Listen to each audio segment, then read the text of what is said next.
सुधांशु त्रिवेदी जी, आपसे शुरुआत करते हुए, बड़ी बड़ी वायदे तो अपने संकल्प पत्र में बीजेपी की ओर से कर दी गई हैं, लेकिन आपको भी जन्नत की हकीकत पता है। वहां पर इंडिया गठबंधन एक साथ चुनावी मैदान में है।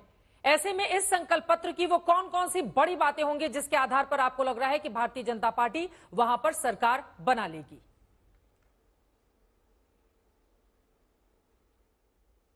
देखिए, विकास के जिन नए प्रतिमानों की तरफ जम्मू कश्मीर आगे बढ़ रहा है, इस संकल्प पत्र में हमने बात कही है डल लेक का विश्व स्तरीय विकास करके उसको एक ग्लोबल लेवल का टूरिज्म का अट्रैक्शन का सेंटर बनाना।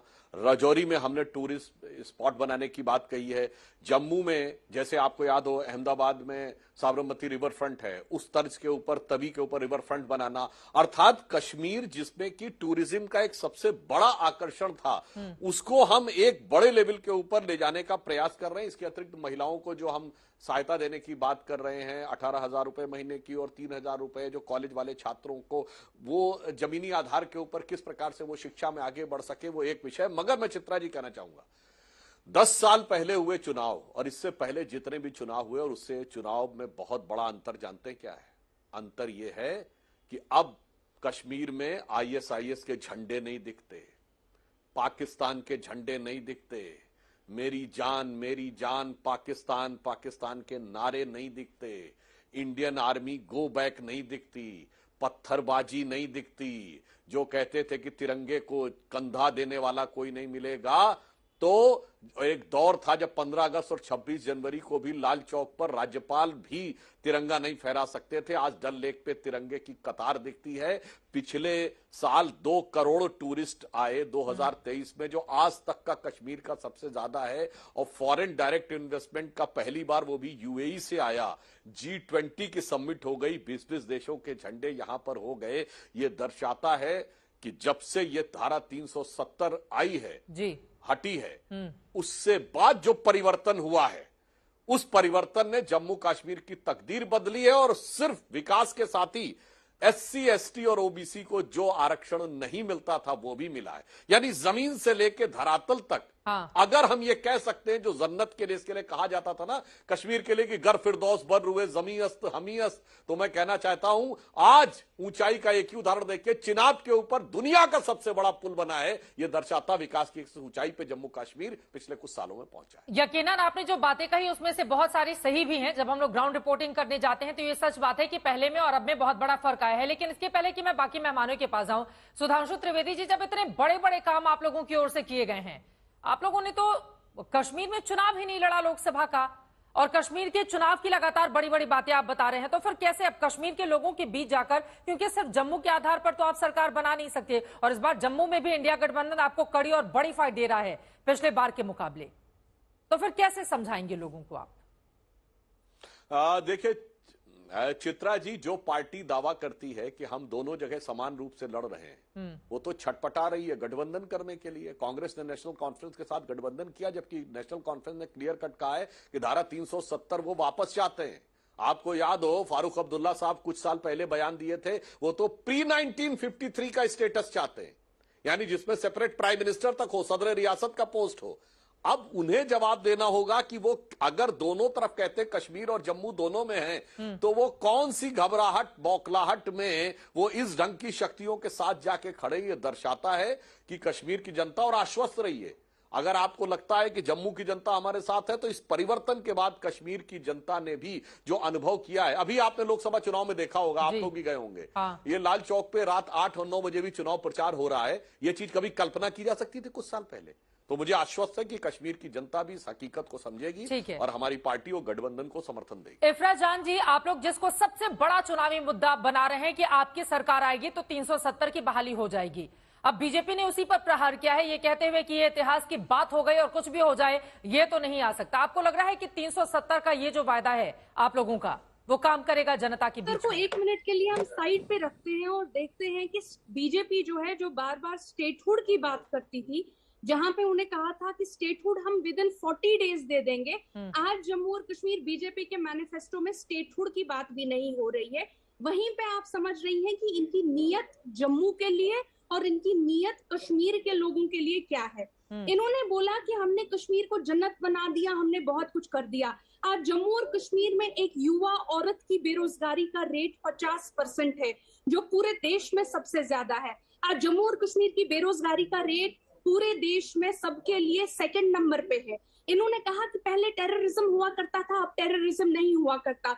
शायद हमारे जवानों की अस्थियां अभी ठंडी भी नहीं हुई होंगी जो अभी रिसेंट एनकाउंटर में मारे गए, और इन्होंने बेशर्मी से उनकी अस्थियों पे कहा कि सब कुछ ठीक हो गया है। अगर सब कुछ ठीक हो गया है तो ये रोज पुंछ में, ये रोज चिनाब वैली में कौन से लोग मर रहे हैं? क्या वो हमारे और आपके जवान नहीं है?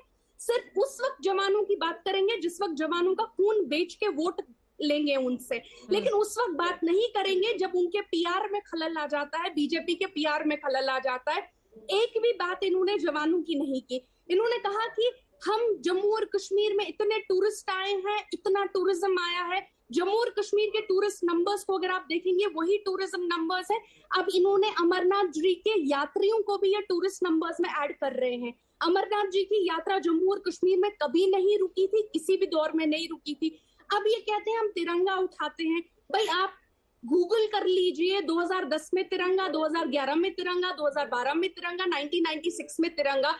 एक छोटा सा गूगल भी इनके इन झूठ को, इतने कॉन्फिडेंस से बोले हुए झूठ को पंक्चर कर सकता है। लेकिन चूंकि मैं अभी कश्मीर में बैठी हूँ और हालात देख रही हूँ, इनको भी हालात का बिल्कुल मुआयना है। यही वजह है कि इन्होंने कश्मीर की घाटी से कैंडिडेट नहीं उठाए, और आज उमर अब्दुल्ला साहब के खिलाफ ये जेलों से निकाल रहे हैं कैंडिडेटों को। इतना डर लग रहा है उमर अब्दुल्ला साहब को नेशनल कॉन्फ्रेंस। ठीक है, मैं जवाब ले लेती हूँ। सुधांशु जी इसका जवाब दीजिए, ये बताते हुए कि प्रेस कॉन्फ्रेंस में पत्रकारों के सवाल जवाब करते हुए अमित शाह ने ये कहा है कि सही समय आने पर राज्य का दर्जा जम्मू कश्मीर को वापस मिल जाएगा। लेकिन उन्होंने जो सवाल उठाए हैं सुधांशु त्रिवेदी जी, उस पर जवाब दीजिए। बिल्कुल, मैं सारी समय बताता हूं।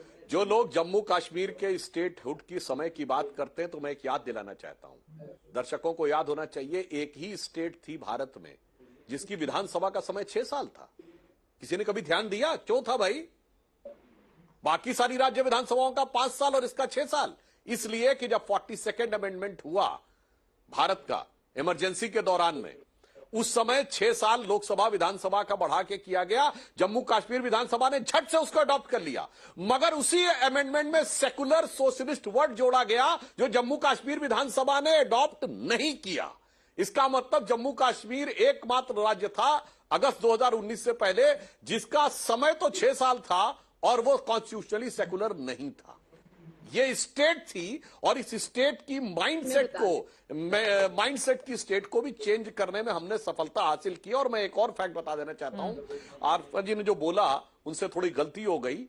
1988 से 1998 तक कोई भी राज्यपाल लाल किले के ऊपर तिरंगा नहीं फहरा पाया 26 जनवरी को। इन्होंने कहा तिरंगा फहराने की बात, और उसलिए हम लोगों ने तिरंगा यात्रा निकाली थी 26 जनवरी 92 को। डॉक्टर मुरली मनोहर जोशी हमारे अध्यक्ष थे और युवा नेता के रूप में उस यात्रा के संयोजक नरेंद्र मोदी जी थे। जान पे खेल के गए थे और ये लोग यात्रा ले जाने के लिए नहीं देने दिए थे, हेलीकॉप्टर से इन्होंने पहुंचाया था वहां के ऊपर। और जब अनुराग ठाकुर जी अध्यक्ष थे युवा मोर्चा के, 2011 में सुषमा स्वराज, अरुण जेटली जी को अरेस्ट कर दिया गया था और राजनाथ जी दिल्ली में धरने पे बैठे थे, तिरंगा नहीं फहराने देंगे। हालत ये थी, इसलिए याद करिए। और जो आतंकवाद की बात की मैं बताना चाहता हूं, देखिए साहब, आपके एक लाइन बोल दूं, हमारे आने से पहले सिर्फ कश्मीर में आतंकवाद थोड़ा ही था। भारत का कौन सा इलाका था जो आतंकवाद से दहक नहीं रहा था? चंडीगढ़ से लेकर चेन्नई तक, गुवाहाटी से लेकर नागपुर तक, लखनऊ, फैजाबाद, कानपुर, मुंबई, दिल्ली, हैदराबाद, पुणे, नासिक, कहां बम नहीं पड़ते थे? चलती ट्रेन में धमाका, चलती बस में धमाका, पार्क में लिखा रहता था, बस अड्डे पे लिखा रहता था, रेलवे स्टेशन पे लिखा रहता था। आज वो खत्म होकर जम्मू कश्मीर के 4 जिलों में समेटा है। साहब इतना आसान काम नहीं था। ये पूरी स्टेट चेंज होने के साथ ही साथ बिल्कुल हम वहां पर जब लोग निर्भीक रूप से, व्यवस्थित रूप से स्थिति स्पष्ट होगी, हम बिल्कुल स्टेटहुड देंगे। इसीलिए मैंने बताया कितने बड़े लेवल से हम चीजों को कहां तक संभाल के लाए।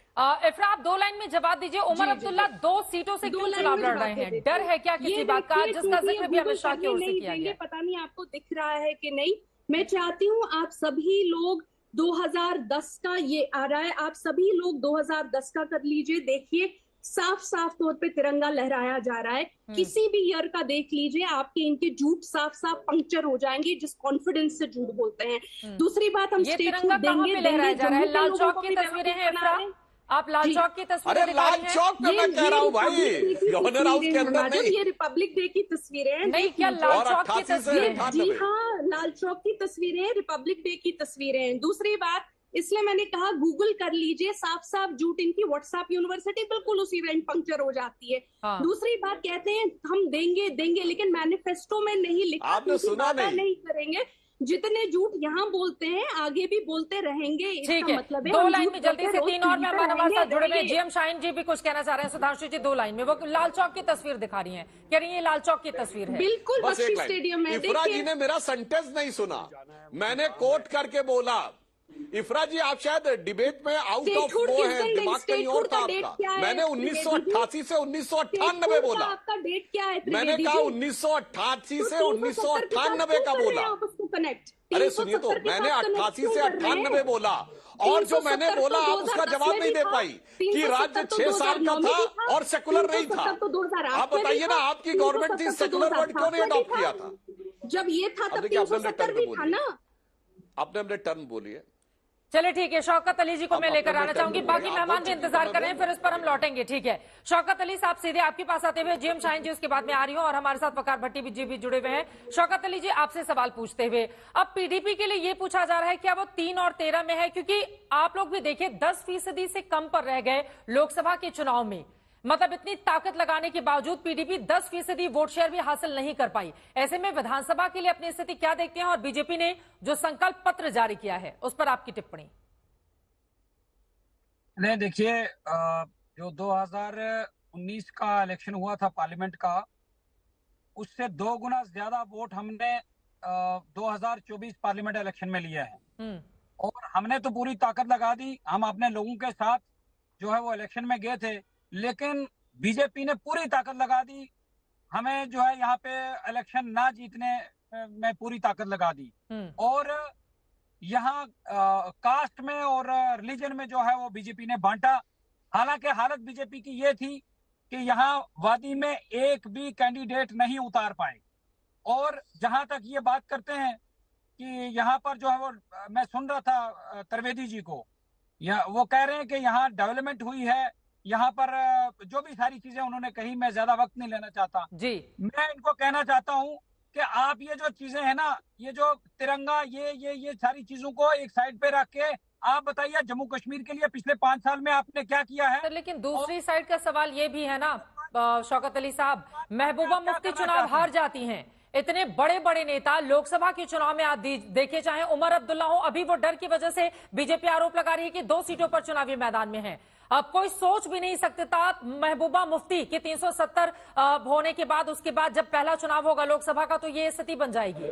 आप लोगों पर भी तो वहां की जनता भरोसा नहीं कर रही है ना शौकत अली साहब? मेरा यही कहना है, देखिए इलेक्शन में हार और जीत ये दोनों part and parcel of election process हैं। उसमें ये कोई बात नहीं है कोई बड़ा लीडर है वो हार गया तो ऐसा तो कुछ नहीं है। हाँ। मैं ये कह रहा हूँ कि जम्मू कश्मीर के लोगों को हमने रिप्रेजेंट किया है, 1 बार नहीं 4 बार किया है। तो जम्मू कश्मीर के लोग जो हैं उनका कॉन्फिडेंस जीता है हमने, ऐसा नहीं है। लेकिन मैं कहना चाहता हूँ बीजेपी को कि बीजेपी जम्मू कश्मीर के लोगों को मिसलीड किया 2019 से लेके आज तक मिसलीड करते आए हैं। और हमें बताएं कि आपने अपने मंशूर में मैं आपके मंशूर की बात भी नहीं करता हूँ, आप 2019 में झूठ बोलने शुरू हुए थे कि हम स्टेटहुड वापस देंगे। आप, हमें यकीन है, हमें मालूम है, हमें अप्रिशिएशन है कि आप अगले 10 साल में भी स्टेटहुड वापस नहीं कर पाएंगे। लेकिन जम्मू कश्मीर के लोग जो हैं वो लड़ाई लड़ेंगे। और ये जो असेंबली बनने जा रही है, ये असेंबली बीजेपी की नींद उड़ा के रखेगी। और उसमें आप कहाँ होंगे शौकत अली जी? यही तो बड़ा सवाल है। देखिए बीजेपी भी जब हमला करती है तो एनसी और कांग्रेस का जिक्र करती है, नेशनल कॉन्फ्रेंस कांग्रेस जब हमला करते हैं तो वो बीजेपी का जिक्र करते हैं, बीच में पीडीपी का तो उतना जिक्र भी नहीं हो रहा है चुनाव में। ये भी बड़ा सवाल है। मैं लौटूंगी, लेकिन जीएम शाहीन जी और हमारे साथ वकार भट्टी जी जुड़े हुए हैं। जीएम शाहीन साहब, आप बहुत देर से हाथ उठा रहे थे, अपना जवाब दीजिए। शौकत अली का ये कहना है कि ये बीजेपी कुछ भी कर ले, लेकिन 370 हमारा एजेंडा है और उसको लेकर आएंगे, और जो असेंबली इलेक्शन है होने जा रहे हैं वो बीजेपी को उखाड़ फेंकेंगे इस बार। शाहीन साहब। अरे चित्रा जी नमस्कार। पहले इतना शोर मत करिए। हम्म। ये इफराज जान और मेरे दोस्त ये पीडीपी के नेता क्यों इतना चला रहे? इलेक्शन का वक्त है, मैं भी जल्दी में हूँ, मैंने भी कैंपेन में जाना है, लेकिन मेरा एक सवाल है। बोले। मैं इनके साथ हूँ, लेकिन मुझे जरा ये समझा, ये 370 वापस आएगा कैसे? ये दोनों प्रवक्ता, नेशनल कॉन्फ्रेंस के प्रवक्ता और पीडीपी के प्रवक्ता जी जो बैठे हैं, वकार भट्टी मेरे दोस्त है, लेकिन ये 370 कहाँ से कैसे आएगा ये मुझे समझाए। और जरा ये आसिया नीलोफर एक वाकयात हुआ था, क्या इन दोनों पार्टियों ने जिनकी इज्जत नीलाम हुई थी, तार तार हुई थी, क्या इन्होंने अपने घोषणा पत्र में ये डाला कि आसिया नीलोफर के कातिलों को सजा दी जाएगी?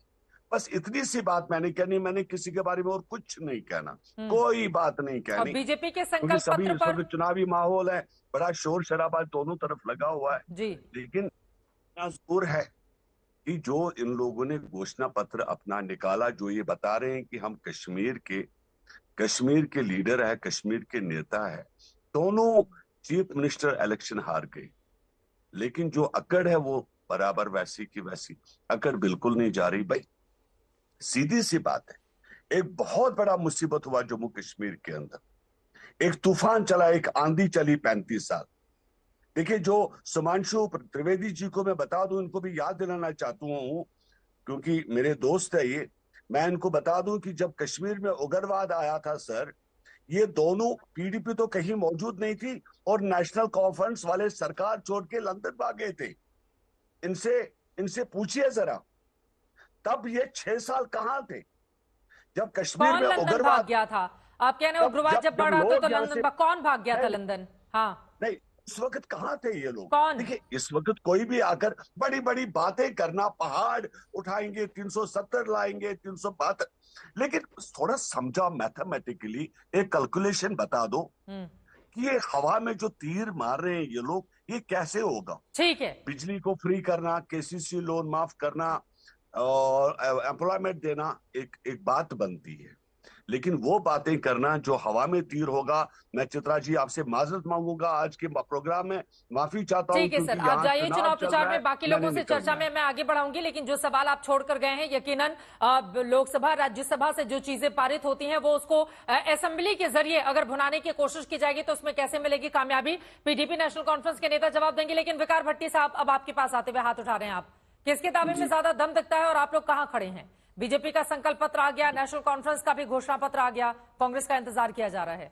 कहां हैं आप लोग? अब आपकी पार्टी। हम तो इस टाइम जमीन पर हैं और जमीन पर लोगों के पास जा रहे हैं, घर घर जा रहे हैं, और वो जो डर है, जो खौफ है, जो दहशत है, खासकर 370 के बाद लोगों के दिलों के अंदर, मैं उसको निकालने की कोशिश कर रहा हूँ। आप जाकर मेरी रील्स में देखें, आप मेरी वीडियोस में देखें, लोग वहां बोल रहे हैं, आवाज उठा रहे हैं कि अब हमें बोलने का मन आ रहा है कि हम बीजेपी से सवाल पूछें, उन तानाशाहों से सवाल पूछें जिन्होंने 35 डे जब खत्म किया तो पूरे कश्मीर को जेल बंद करके, उससे पहले जमात इस्लामी को, तमाम हुर्रियत के लीडरों को, तमाम लोगों को जेलों में बंद करके फिर 370 खत्म इसलिए किया क्योंकि डर पैदा करना चाहते थे, ये खौफ पैदा करना चाहते थे। मैं उस कोकरनाग से चुनाव लड़ रहा हूँ मैडम जी, जहां कोकरनाग में आज से तकरीबन 6 महीने पहले, एक महीना पहले ही आप जानते होंगे कि कोकरनाग में इनकाउंटर हुआ। इससे पहले 1 साल पहले इनकाउंटर हुआ जहां एक डीएसपी, एक मेजर, एक कर्नल की जान चली गई। तो यहाँ कोकरनाग की जो हालत है, जो किश्तवाड़ की हालत है, जो पीर पंजाल चनाब वैली की हालत है, गन तो हर दिन है, गोली हर दिन है, फौज भी मार रही है, सिविलियंस भी मार रहे हैं। तो मुझे तो नहीं फर्क पड़ा कि 370 के बाद आपने कोई यहाँ बेहतरी, और यहाँ लोग मारे जा रहे हैं, फौज मारी जा रही है। तो यहाँ बीजेपी के जो हमारे राज्यसभा के एमपी भी हैं और बहुत अच्छे प्रवक्ता भी हैं, बड़े समझदारी से डायलॉग बाजी भी करते हैं जैसे फिल्म में शाहरुख खान करता है। तो जनाब यहाँ एक्टिंग नहीं चल रही है कश्मीर में। कश्मीर के जो दिल है ना, सीने लोगों के, वो दुखी हैं, वो तकलीफ में हैं। और हम आपको, बीजेपी को ये बता देता हूँ, मैं खुद ये बता देता हूँ, मैं अपनी पर्सनैलिटी की गवाही जरूर दूंगा, मुझे पार्टी की गवाही मैं भी नहीं दूंगा, बट अपनी पर्सनैलिटी की गवाही देता हूँ, जब तक बीजेपी के एक भी वर्कर्स जम्मू कश्मीर में रहेगा तब तक हम इनसे लड़ते रहेंगे, क्योंकि आरएसएस बीजेपी को अपने मकसद में, चाहे वो वकार भट्टी हो, चाहे कश्मीर का कोई भी नागरिक हो, हम मकसद में कामयाब नहीं होने देंगे। ठीक है।